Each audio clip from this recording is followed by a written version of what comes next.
Okay. Okay. Okay, so this talk is going to be much more technical and probably a lot more dull, so please bear with me. I will say that I do have a special interest in this colloquium because I spend my days doing machine learning and my evenings learning Talmud in yeshiva. So I do have a personal interest in the scope of this colloquium.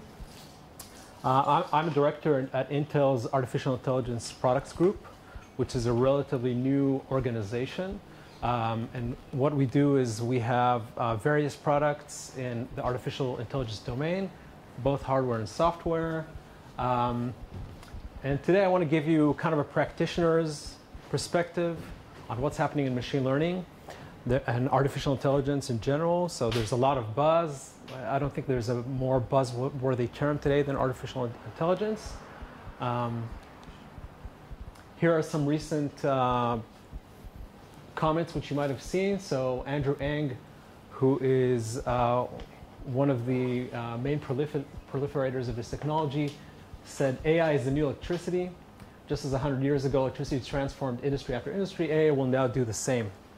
It's a very bold statement. And more recently, Google's CEO said that AI is not just electricity, it's more profound than electricity and fire. And certainly, we're seeing a lot of big advancements in this realm. But there's a question if this is not the new alchemy. And this was coined by Dr. Ali Rahimi late last year at the NIPS conference, which is the biggest conference on machine learning, where he gave a talk basically outlining the problems with machine learning and the problems that there's no solid and robust theoretical background to this domain. So why is deep learning or artificial intelligence doing so well? So there are actually a few parameters that led to this. One, as everyone knows, is the masses of data that we have today, which we didn't have in the past. And past is even 3 or 4 years ago. So I have some numbers here.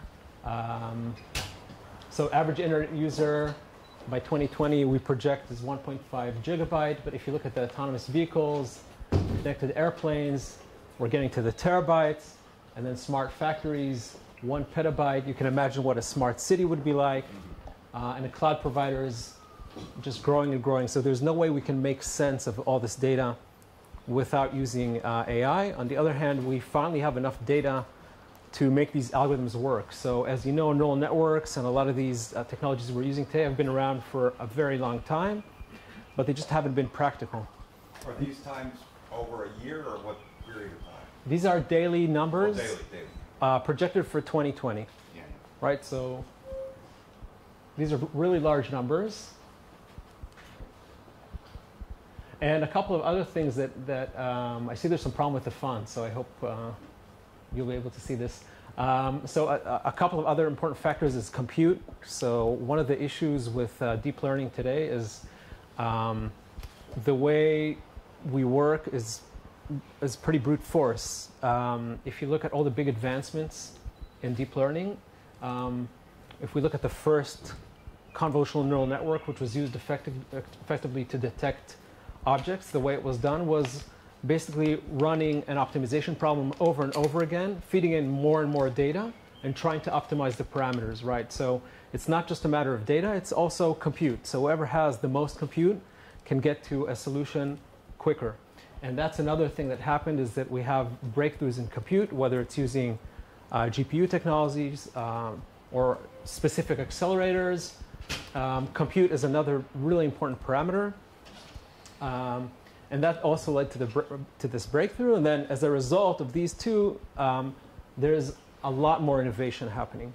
So now data scientists can take a lot of data and just let it churn and get some amazing results. And can do it quicker. So in the past, training a new classifier in the computer vision domain could take a week, maybe 2 weeks. And then you may get results at the end of the day that don't look so good, and you have to start that whole process again. It's very painful. And I remember myself also going through this process many times where you have perfect data, everything is lined up, you feel like you have your hyperparameters set up correctly, you let it run for a few days, and then you see it doesn't work. Very painful process, and as we get more compute, we're able to get more innovation. So these three parameters together, size of data, innovation, and compute, are allowing us to reach this new stage we're at today, where we're moving away from descriptive analytics, which are simple. You have all seen the various popular examples of given an image and it says, yes, there is a cat in the image, right? That's a standard. It can detect many cats in different positions. And we're moving towards predictive analytics and cognitive analytics where we're able to predict and also give recommendations. It's basically a new stage in artificial intelligence and closer to the definition of artificial intelligence, not just solving simple classification problems.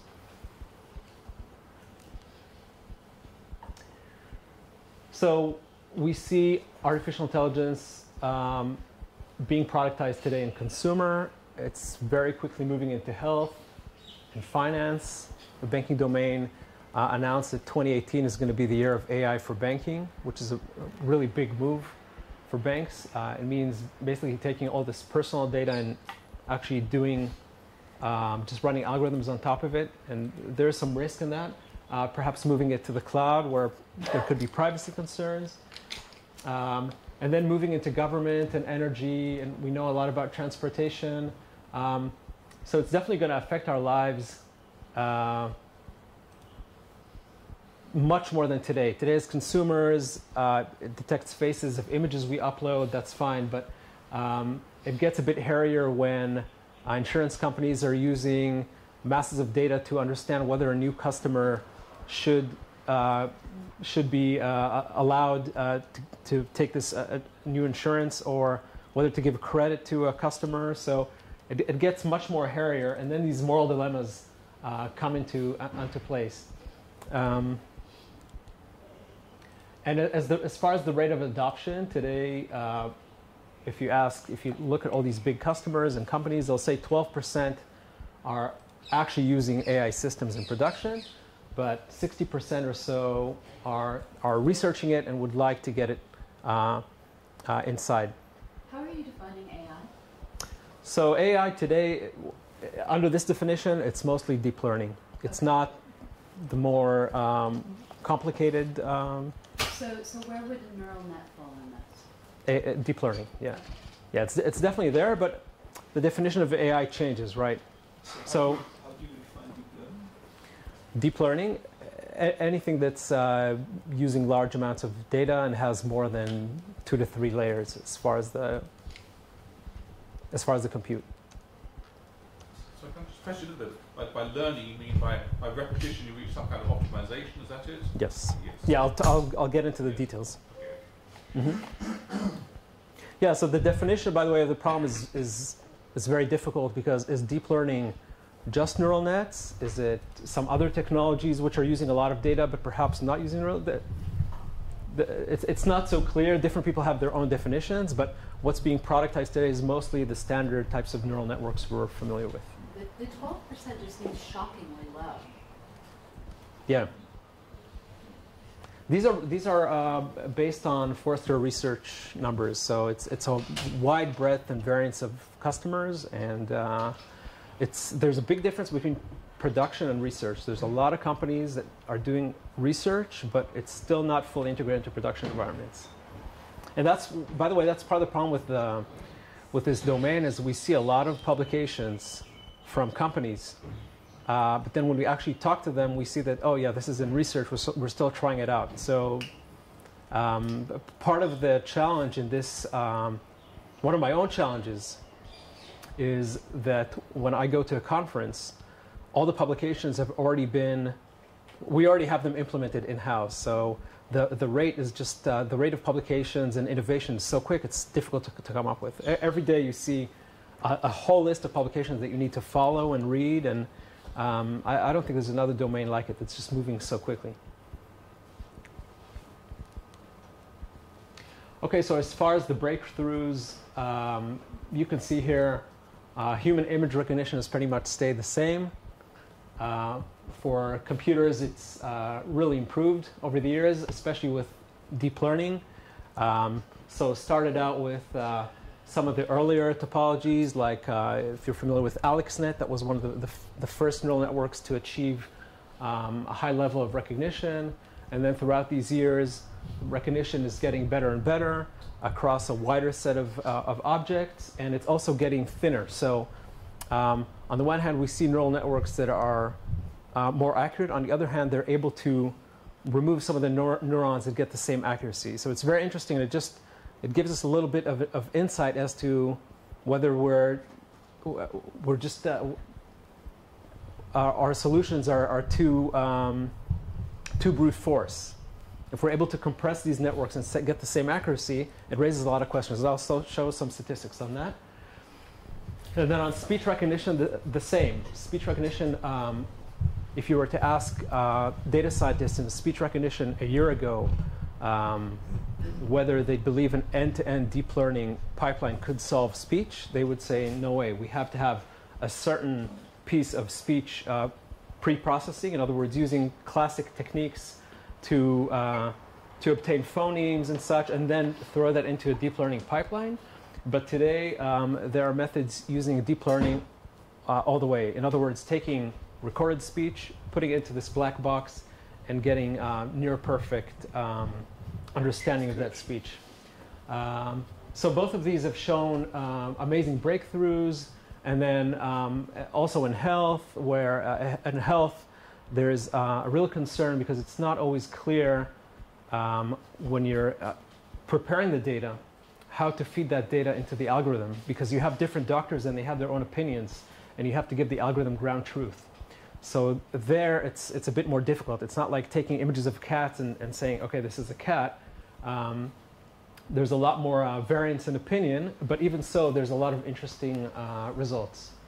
So that's kind of the state of the art where things change. It's clear that the trend is to go towards this end-to-end deep learning pipeline in many of these additional domains.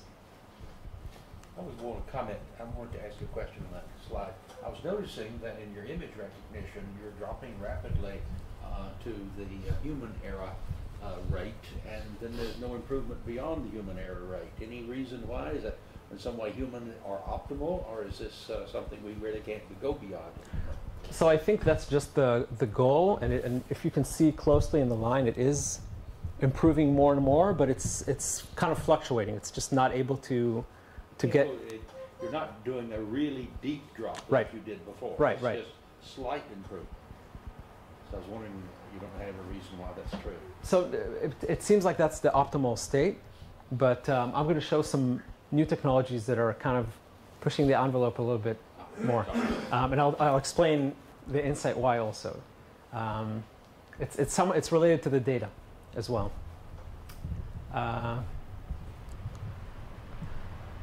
So I think it's very important to understand what happened in the space. So in the past, you would use classic machine learning.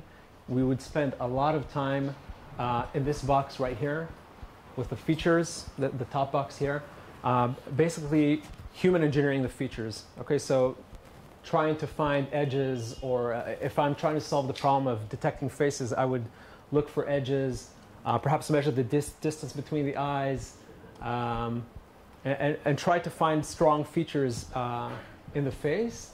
And then once I have those features, I would feed those into one of these simpler classifiers. And that worked fine, but it was error prone. And finding these features is not trivial. So we would spend a lot of time taking a lot of different examples, trying to find features, make them robust. And then in the case of face recognition, a new person would come in with a large beard and throw off the algorithm. So we'd have to go back and re-engineer all this. So it was really ineffective, and it took a lot of time and a lot of man hours to get this to work. And then in deep learning, when I talk about this end-to-end flow, what happens is you just take the image as is, and you throw it into this network, and at the end of the day, you get this nice classification step where you're not necessarily, you don't have too much control over what's happening in these in-between layers, right? Beyond, you have some high-level parameters you can play with. Those are called hyperparameters. But at the hidden layers, it's not so clear what's happening. So you don't tell it the features, distance between the eyes and all? You don't tell any features. You throw the image in. What you do, and that's talking about the bias that was discussed beforehand, is typically in these types of systems that are supervised, you do give it input that's been annotated by human beings. Okay, so for example, you would take a large bank of images, and someone has to mark those images and just mark, let's say, a square around the face.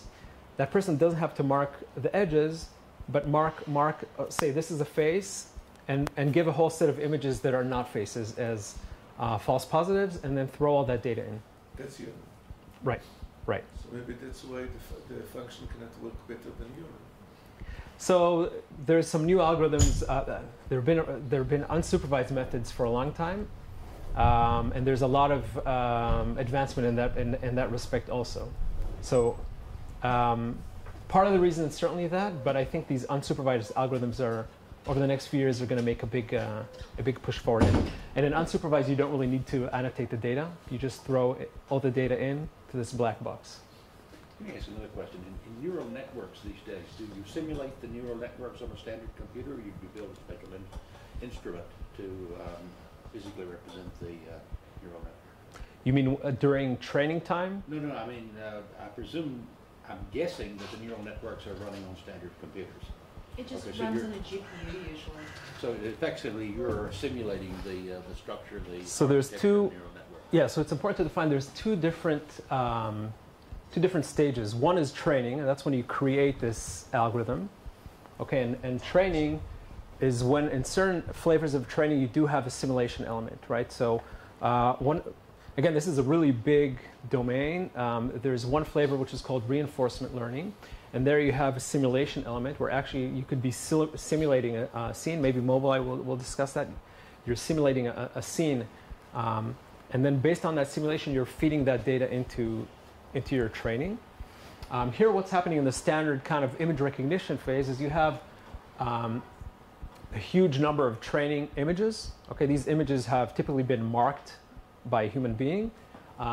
So here we have an example of a bicycle. So let's say you have thousands of images of bicycles. You throw them into this neural network, and then you have a smaller set of different bicycles on the other side, and then you check, as I feed in more images of bicycles, is it able to recognize my test set?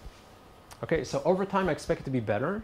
And this is the optimization problem that I discussed before. At the end of the day, this is running a gradient descent. That's what we typically use. And you just feed in more and more images, and you play around with a few of the parameters to see if it improves the end result. And who decides what a bicycle is? You say different kinds of bicycle. So tustus is a bicycle, motor bicycle is a bicycle. So that's the human element. That's a purely human. Yes, because that's where you have people marking this data, right? So you have this training set. You have, let's say you have thousands of images of bicycles. You have these technicians sitting and marking.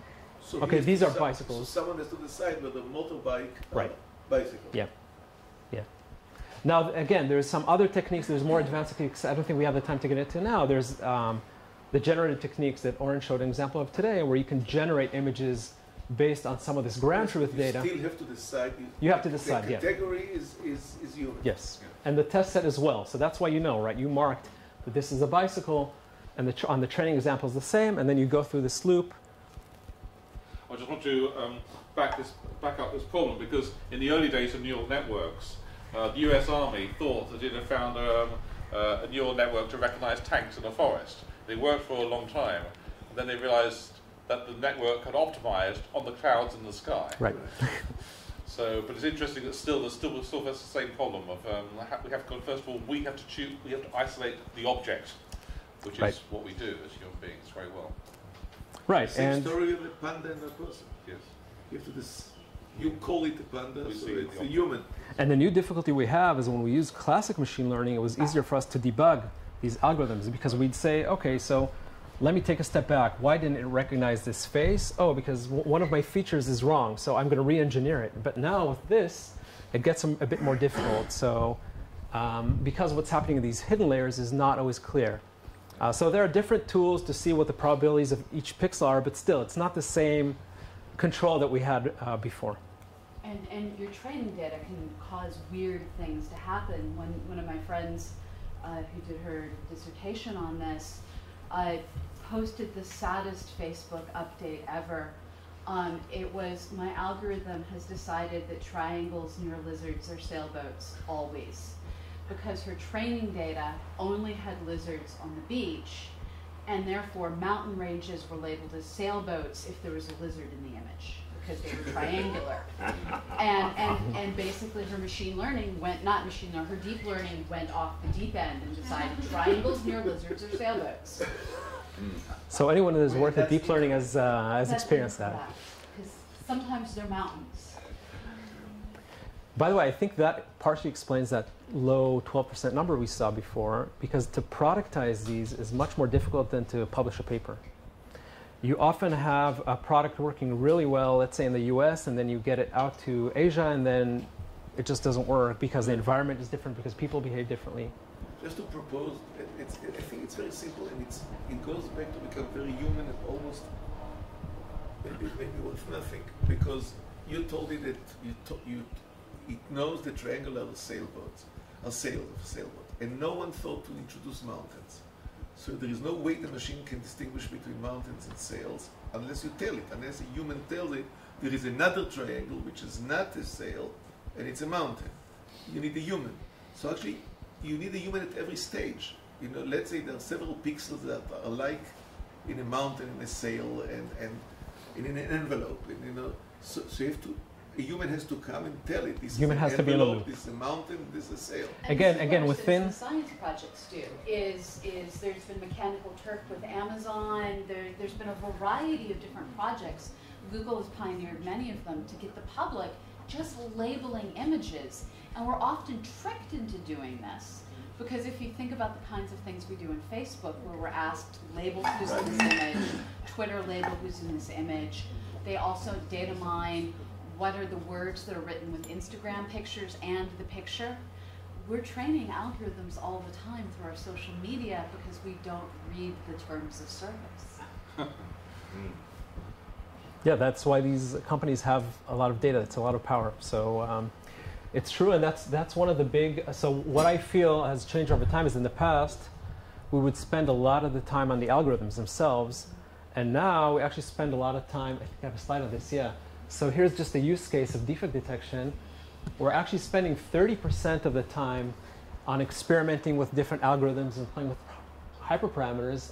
But look at how much time we're spending on labeling the data, augmenting the data, so on and so forth. There's a lot of the human factor is actually still very much there.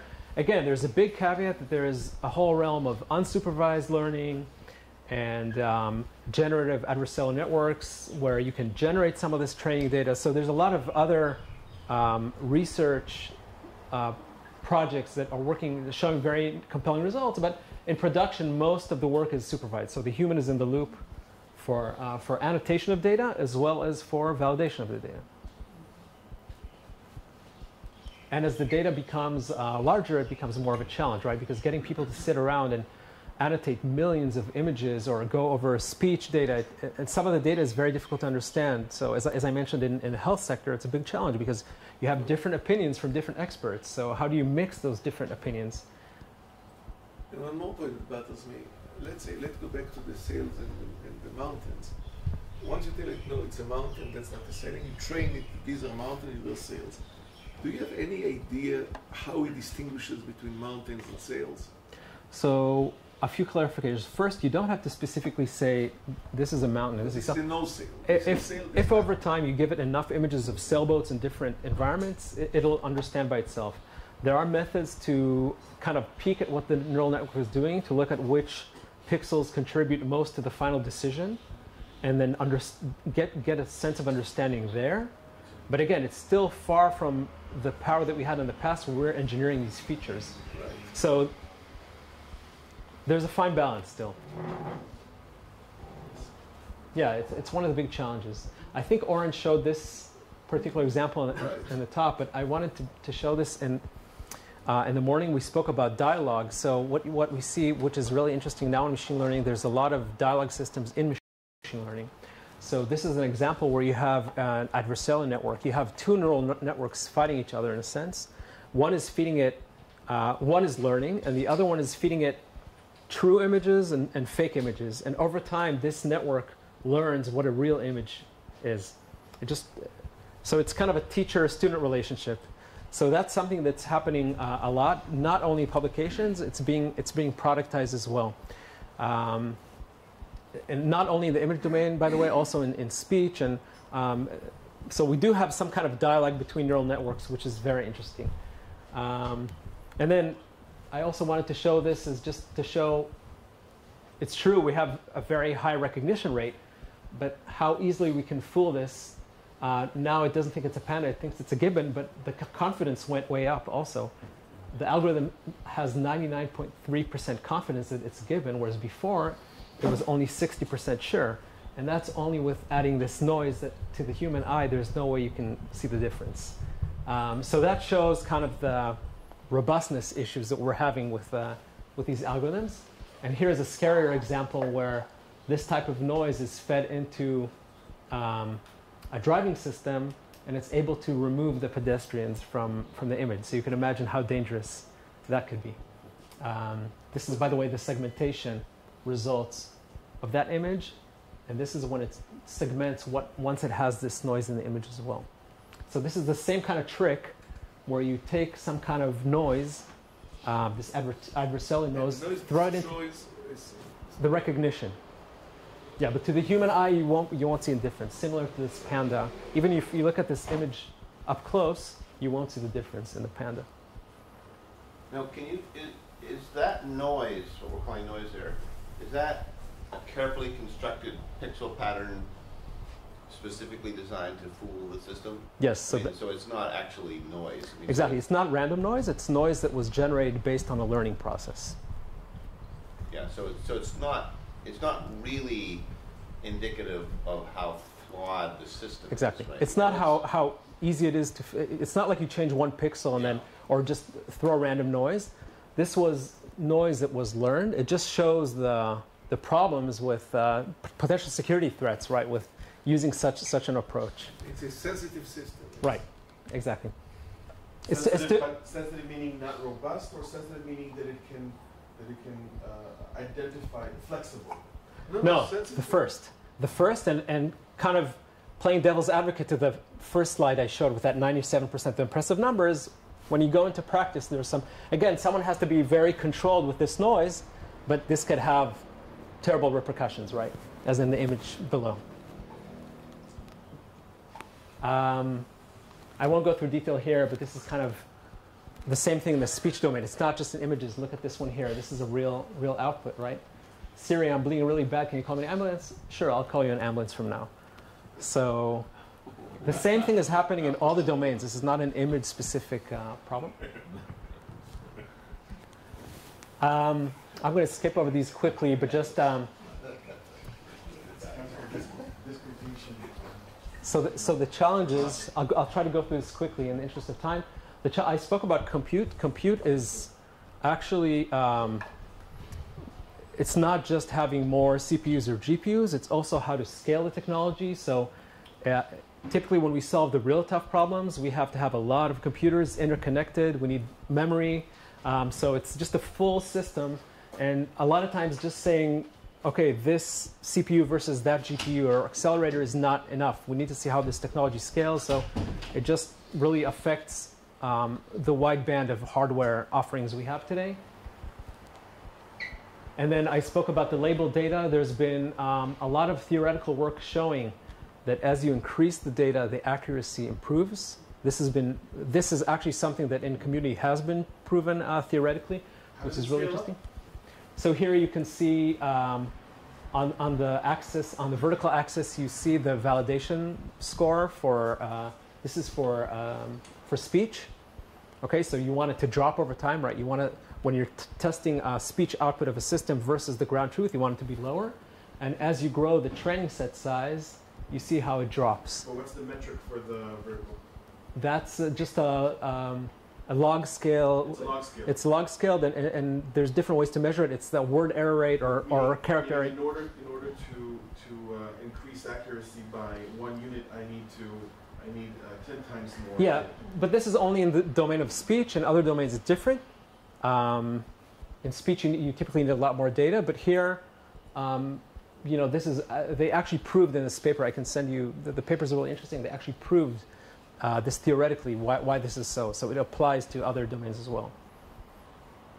And the growth in the data coming in will facilitate so that this is a feasible way of doing technology, or does this mean that we have a limitation?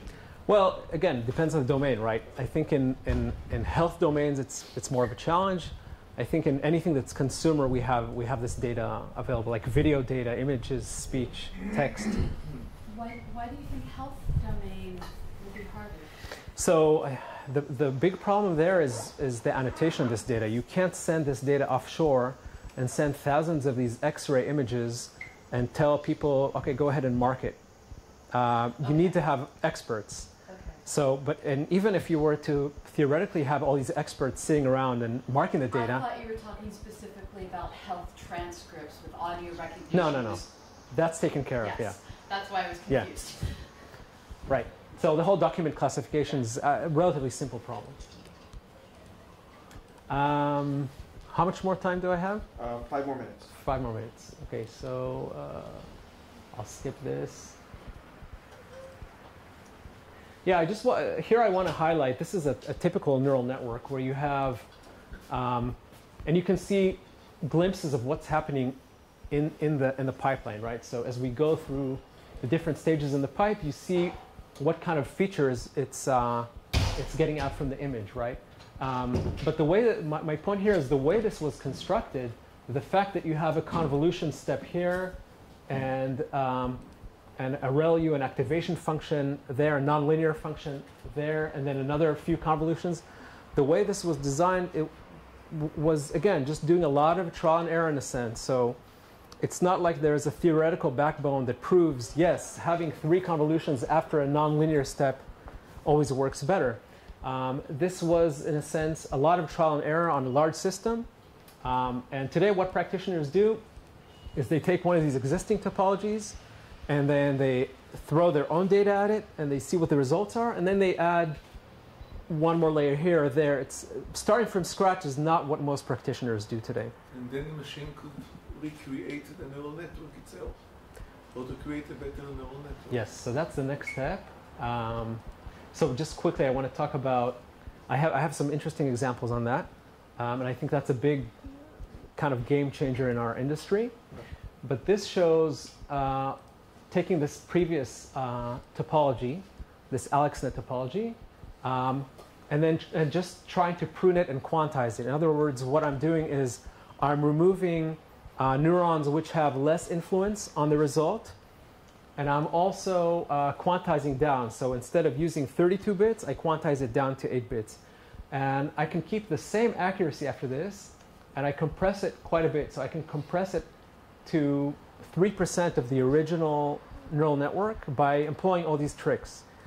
I think that just goes to show that there's a little bit of overkill in this type of process, and you wouldn't expect to be able to just throw out neurons like this, right? So that shows that, yes, we have great technology, we have these topologies, these neural networks that work well. On the other hand, they're not highly efficient, because if you can compress them down so much, it means that there's a lot of information that's just redundant and doesn't need to be there. Okay, so I'll skip this. I do want to address that question about machines creating their own topologies. So now Google, there's a very interesting new technology. Actually, it's not so new, but the field of meta learning has been around for a long time. There's different ways to do it, evolutionary techniques or Bayesian learning. But the interesting thing is that this is being productized. So Google has a service called AutoML. And what that service allows you to do is just to throw in your data. Currently, it's open just for image data, but over time, they'll add additional data types. So you just take your data, you don't mark it. You just throw all that data in, and then it creates an optimal neural network for you. Okay, so that's the next stage. So if in the past we were taking existing topologies and just throwing new data at it, now there's this new service which actually creates the neural networks for us. So if we compare the current deep learning practices, we have data, but you have to have a data scientist in the loop that chooses the optimal architecture, tunes the parameters, and also augments the data. This AutoML talks about true end-to-end learning, meaning I just feed it in the data. And there's an example of this is what Google is doing at the end of the day. It's very similar to this dialogue idea. So there's a controller. Basically, what the insight here was a neural network is a series of objects, kind of a recurrent sequential series. So if you have a controller that understands this information and is able to throw sample architecture, create this new network, and then over time check, is it good? And if it's not good, let's continue to improve it. So this is all happening automatically without the human in the loop. And how does it know whether it works? You said you need human to know whether it's mountains or sails. So here there's this object in the loop that's able to, you just define it some of the metrics, but you don't go through and mark all the data. And this is actually more than just what I spoke before about augmenting data or annotating data. Here we have this object actually creating this neural network from scratch. Okay, so it throws in some starter neural network, and then over time it improves the neural network itself. And here you see two examples of neural networks that were created 100% by machine. And the interesting thing is, if you look at the results, this is NASNet. This is the red line. And you can see that the accuracy is actually higher than some of these others that I showed you before. Human made. It's more successful. Yeah, actually this graph doesn't show the human rate, but it does show... The non-machine made. Right, exactly, right. So these results are really compelling. And I think that goes to answer the original graph that I showed with the human level of understanding, where we're not really able to go further down in accuracy, but perhaps now when we have these computers creating the neural networks for us, maybe we'll be able to do that. And the interesting thing is that not only is the accuracy better, but the number of operations is smaller. That's what this horizontal axis is measuring, right? If we look at the NASNet line, and it's also controllable. There's like a medium flavor or a large flavor. You can play around with these knobs as well. So I think these results are really compelling, and this is really taking the human out of the loop in machine learning. Let's take face recognition. Don't you think that if you use another piece of data that is not available to the human eye, then, for example, it will take a hair and do a genetic analysis or something like this, or something simpler, tissue analysis, which is very simple. So then you could go get much better results than the human eye. Yeah. If you get some data that human does, is not open to humans. Yeah, so there's a lot of research in that domain, taking multimodal data and even taking, let's say, speech, taking a person's voice and the face together. Yes, but this is available. That's how we recognize people. But if you take something that the human doesn't understand, yeah. So we don't often understand like an additional sensor. how it is that we're classifying things. And because we don't always understand how we're classifying things, we can't tell a computer the optimal way to do it. And what was recently discovered was pigeons can diagnose breast cancer. You can have pigeons look at images, and if they peck the image and it has cancer in it, you feed them. And if it doesn't, you don't feed them. And soon enough, the pigeons are able to diagnose breast cancer in mammogram images as effectively as radiographers can. We don't know what the pigeons are using to diagnose the cancer. We simply know they're accurate. With these networks, we don't always know what it is the computer is focusing in on, but we know they're accurate. But the point is here that it's human behind things. always have the human to classify. When you meet, I met you yesterday, and I meet you today. Who tells me you're the same person? Like yourself. No, really. So it's human. It's not human that the same person cannot go in the same river twice because you're a different person, different river. Because the fact that you are the same person is a human definition. Machine cannot make this. Machine doesn't have the power of attorney to do this. Only the human tells it that this is the same person, provided there are some criteria for the same person. I think the Apple iPhone 10 would disagree with you. They believe that they can actually diagnose if it's the same human. And we're getting to the point where with software, it's looking for trends, and we don't know what trends it's finding. We don't know what issues it's zooming in on, just like we don't know for ourselves. What is it? Some people in this room would say I'm the same person because I have the same insanely rainbow-colored hair both days. Other people would zoom in on different features. And the software, through deep learning, we don't always know what it is that it's using, what we recognize its accuracy compared to our own accuracy. You remember, Jim, I did think when with Jesus in his heart, he said he didn't stop smiling. He was a different person, different face, different features. Would you recognize him as the same person or not?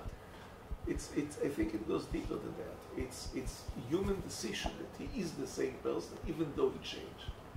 So I think we are far from really answering. Face recognition is a very, very fine thing. You say he's the same person because he dwells in the same body, because he woke up in the same bed, because he belongs to the same family, he has the same DNA. I don't think you feed this information into the system.